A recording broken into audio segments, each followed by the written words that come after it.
I know each and every one of you is a celebrity, but I mean, Andy Shalala is here. Like, this is, you guys know Busboys and Poets, that's Busboys and Poets. It's really great to see you. I just want to tip my hat. If these guys are no good, you just come on up here.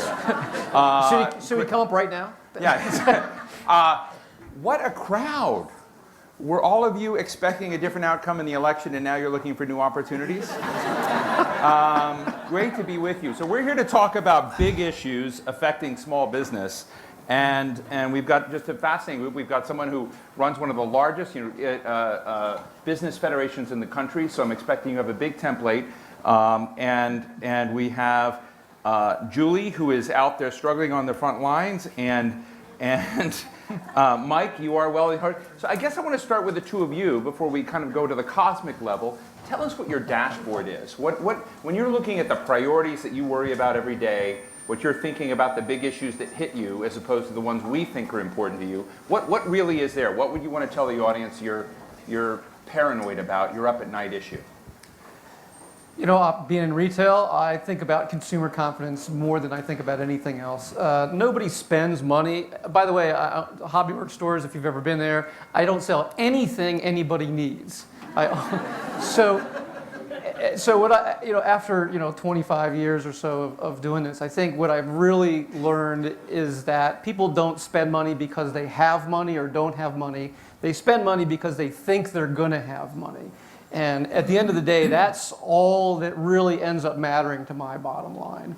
Even through the recession, we'd had some big years and then some down years, but that's really what I focus on. So when I just took a quick look at the B of A business report, and I was surprised in contrast to other years. I always learn something in this report, is how muted confidence everywhere is right now.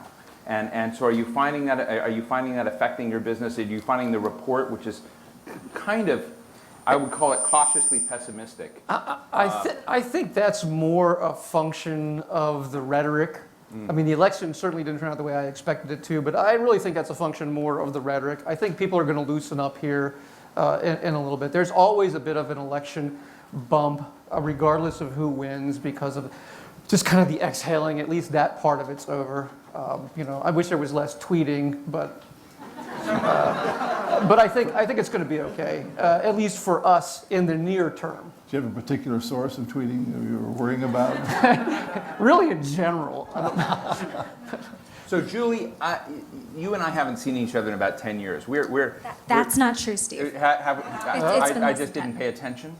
You only paid attention the first time. The first time, yes. We were at a picnic, and it was actually a pool party, and she's quite a gymnast. And okay, so Steve tricked me. That's how we're going to start with this. Steve tricked me into thinking that I needed to climb a fence. Right, I got her to climb over the fence and back over the fence, and then you went to create Shop Violet. That's exactly it. Trapeze artist and then Violet. So I understand it's been very successful. It has, except speaking of consumer confidence, I think in the short term it's really hurting at least my retail business. So what is your dashboard? Well, I think my top concerns right now are retaining a talented labor force, and as I'm someone who supports a living wage, and I definitely support healthcare, but I know that that's become a concern, especially because consumer spending is down, and I would love to find the reports that talk about it. I don't think we can find anything so regionally specific, but I know having a business in Georgetown, and it's mine, it's a sole proprietorship, that right now nobody has been out spending. Like, it's been a ghost town. It looks like the day after Christmas. Would you like to give the audience the address? Come shop. 3289 M Street. Yeah, we want to give you that. Guys. We're very happy you're here today. So. But break this down for a minute. You talk about giving your employees a living wage, and I don't want to rush by that for a minute. I want to deconstruct that and what that means, and what it requires you as a business owner to invest in that, to sustain that. Does that put you, out of a kind of competitive position at a disadvantage with others who aren't doing that? How does that work? Well, of course. I mean, as someone who has a small business, and especially one that's coming from a lower traffic neighborhood like Adams Morgan, right? There are all these businesses in Georgetown, and they can pay, at a start, $12 an hour, $15 an hour. I also do need salaried employees. It's not just part-time. Right. We have a staff of about 12 people. So, I mean, for me to be able to come up with the money to salary people, I mean, especially right now, like everything's a little bit tighter than I'd like. But again, too, I know that healthcare has been one of the things that's kept people. The fact that I've, So it's retention. yeah, since the ACA passed, it's been very attractive. Now that the election's taken place, I know my staff is concerned. They've seen their premiums rise. They're nervous. They hear the rhetoric of employer-provided health care, so they're asking me to look into it. Right. And I just, want to say, too, that as a small business person without the ACA passing, it wouldn't be possible for me to be an entrepreneur. I needed my husband's health insurance plan, which is far superior, to make sure that I was guaranteed coverage, especially as someone with a pre-existing condition. Ari's health plan is far superior to yours? Of course it is. Her husband is Ari Ravenhoft, who is a host for a radio show on XM, Sirius XM, and I thought they kind of went on the cheap, but I guess I'm wrong, huh? So, Bill, you represent so many businesses. I'm interested when you aggregate the priorities of the companies that are members of your organization. What does that tell you, and how does it square with what you've just heard, both about living wage and what we heard about consumer confidence right now? Well, of course, we don't measure consumer confidence. We measure small business owner confidence. But good news, the Conference Board Index was up big. Yep. So there's some good news there. Michigan was up a little bit, but it peaked in 2015, Right. when our measure of owner optimism also peaked, and then it's been kind of going down since then. So we talk to our members. We have over 300,000 member firms, and we talk to a random sample and give them a list of 75 kind of issues, and they rank them for us from most concerned to least concerned. They're all issues, but no surprise, top is the cost of medical care, the cost of insurance. Number 2 is the cost of complying with all the regulations they have to comply with. Then you go down the list, there's 5 of them all tie into the tax code. Taxing my bottom line so that I don't have the capital to grow my business, complexity, frequent changes, So 5 of the top 10 out of 75 are tax related. 2 are uncertainty related. Uncertainty about the direction of the economy, so how do I forecast my sales when I don't know which way the economy is going to go? How can I figure that out? And uncertainty about government policy. What's the Fed doing? What's the government going to do? And so those uncertainty measures are really the top. Finally, at position 10, for the first time, we've done this since the early 1980s. Every 4 years we do this survey, so you can come to our website and take a look at how that's changed. So let me ask you an obnoxious question. Sure. Do your issues ever change? I remember in the 1990s when I knew the NFIB, it sounded pretty much like the same plate of stuff. So I mean, when you go out and measure and you have that, I mean, you hear, so are there times where the regulatory environment is sweet for you guys, and then other times when it's not? Or is it just basically you have a frame that is always hitting on the same notes? Well, the notes are quite different. For example, in 2012, number 3 on the list was the cost of non-electricity fuel energy. All right, well, that dropped to like 34. No surprise, right? Gas is cheap. On the other hand, the difficulty in finding qualified workers rose to number 10 from number 34, I think, on the list. That has become a real issue for... It's very consistent with very, very big issue for our employer firms out there, for our members. So really we swap around a lot. If you go back far enough, Volcker was, everybody remember Volcker? Yeah. Volcker was at the top of the list, so that was number 1. Since then, the cost of medical care has pretty much dominated the list every 4 years. But there's really quite a bit of change in that. And again, I invite you to come to the website. You can get the little book, and it'll have all the years there, and you can take a look at them. Mike, I mean, when I think we met a few years ago, didn't this business of yours sort of start out accidentally? Do I have that wrong? Something like that.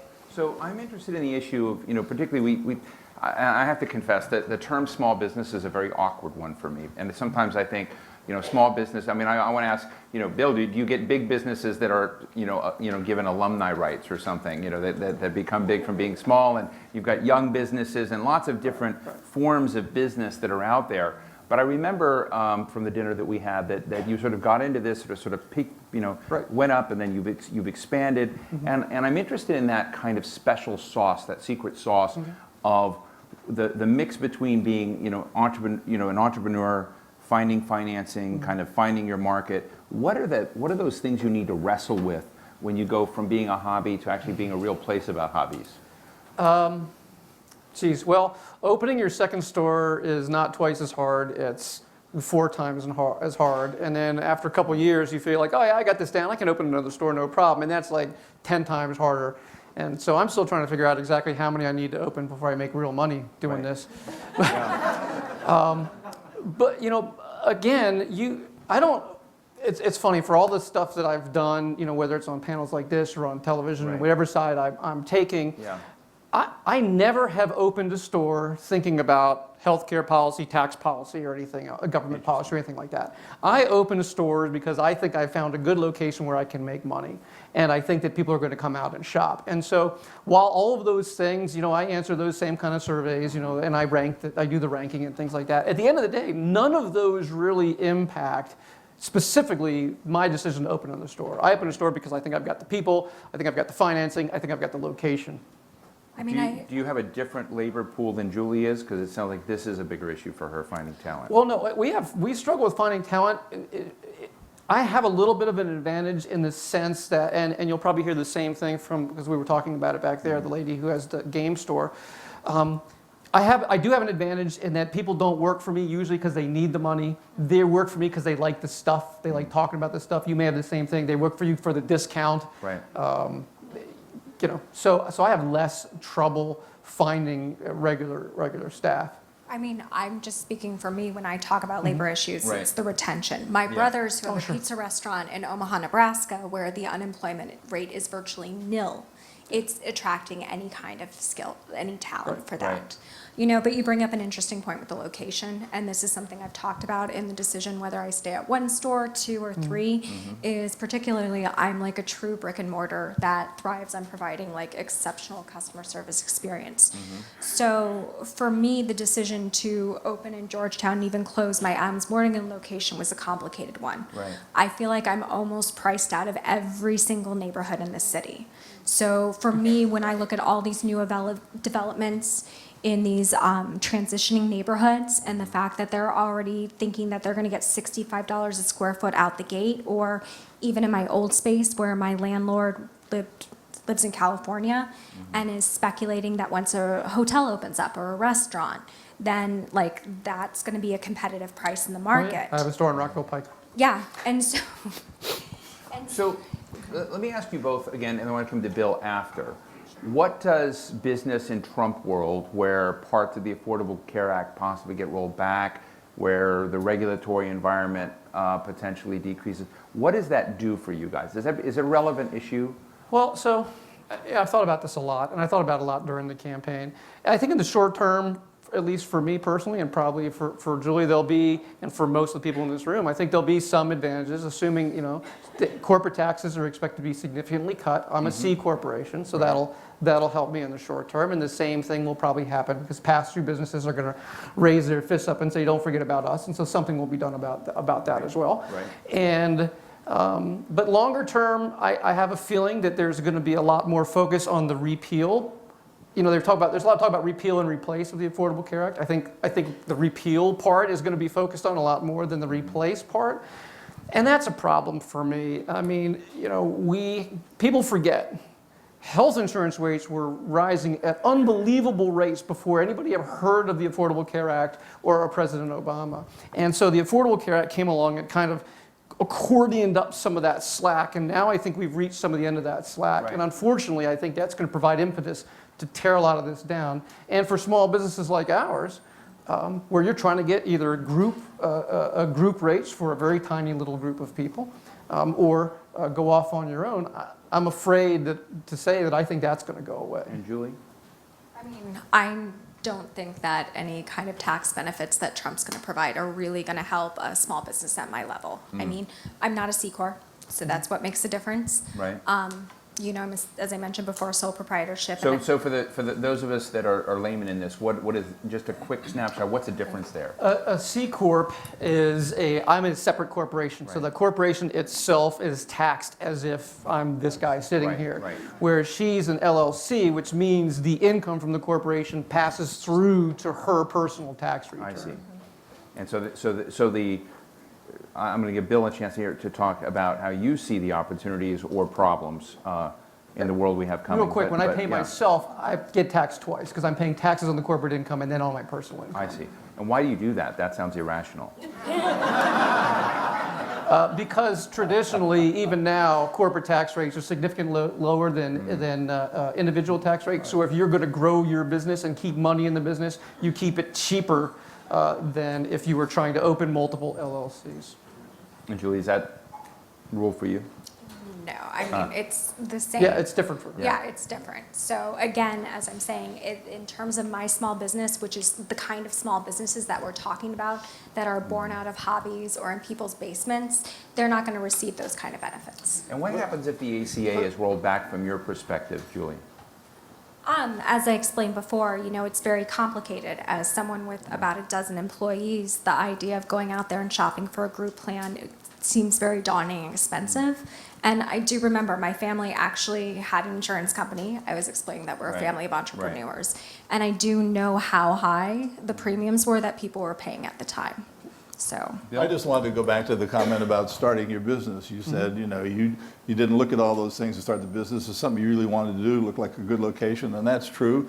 For our members as well, we took a big sample of these people and said, what is the biggest surprise you had when starting your business? And the answer is, all the government stuff that I ran into that I didn't anticipate. So yeah, you don't start for that reason, but then the costs mount up. So they certainly, all that stuff impacts your bottom line. And that's really the issue that our small business owners have, is these costs, the compliance costs are huge. I'm the chairman of the board of a little dinky bank, 3 branches, and I have to tell you, the compliance costs that we have to incur, just hiring people to keep track of numbers and fill them in on the HMDA reports and all that stuff, with huge fines if you make one mistake out of 52 data lines. I mean, that's the kind of stuff. I don't know what the value of that is. It doesn't show up in the productivity numbers, right? So the other quick comment, the percentage of our owners who said they have a job opening they can't fill, highest in this recovery this month, 31%. So we've reached the high here. We have 16% who are complaining they cannot find qualified workers. That's about as high as we've ever seen. So it's really difficult. And we have a very high number of our owners saying they're having to raise compensation, of course, to attract people. This is particularly tough in the housing market, where we clearly have a supply problem. We cannot find work teams. You can't get a construction person to come to your house to fix anything. We are really short there. And that's one of the reasons why house prices are going up. And that's not a government reg problem per se. That's just the market having to readjust. All those workers we had back in 2007 are somewhere else. Well, let me ask you, maybe this is immigration, maybe not. I had a conversation last night with someone, and I may get this visa category wrong, the E2B2, is that right? Is that an E2B2 visa? Of just people, this is a landscaping business that was trying to operate and was unable to get his employees in place until June instead of April. My guy, Boney, the guy that always comes from Mexico and works on my yard. Couldn't come in. So that's another part of the political climate that is beginning to shift and change. Yep. And I'm interested in to what degree, when we think about the competition for talent and the workers that the economy needs, is there something going on in DC that is just out of whack when it comes to the real hardcore realities of the talent that we need to kind of animate and work the country? Bill? Well, you have, just real quickly, you have a bunch of things. One is you have geographic differences. The demand's here and the people are here, and it takes time for this to work its way out. You also have a lot of people who find a way to live, without working anymore because they can get money from someplace else. There are like 9 million prime age 25 to 54-year-old males have just kind of dropped out of the labor force.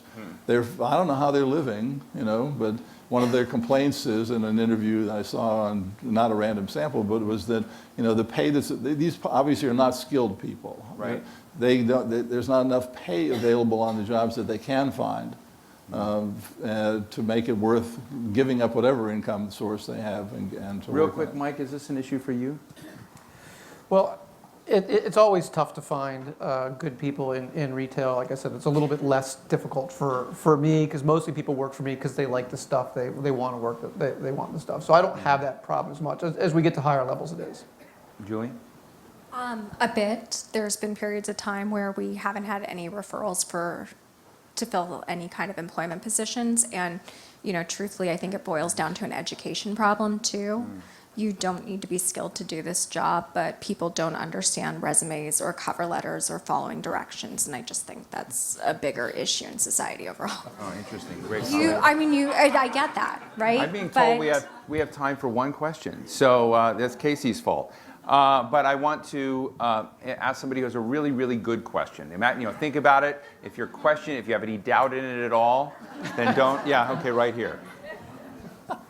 Hi, I'm Christine Wilson. I'm the CEO and founder of M10 Consulting. We're a digital marketing agency. Right. We have 13 full-time employees, and we have some consultants. I lost a lot of sleep on the overtime law that was to go into effect tomorrow. Oh. I have a lot of recent college grads that make in the low 40s. They're thrilled to make that salary. But they oftentimes get opportunities to go to New York for a couple days to shoot video or to collect social media content and push their hours to 42, 43 hours in a week. We put a lot of things in place. We did time tracking. We made strict rules that absolutely no one could go overtime. I did not budget for time and a half for anyone. I couldn't do it. I mean, I'd be out of business in a couple of months. Obviously, we now have this block with the judge in Texas. You're working on it. I put a lot of money and time into it, really frustrating.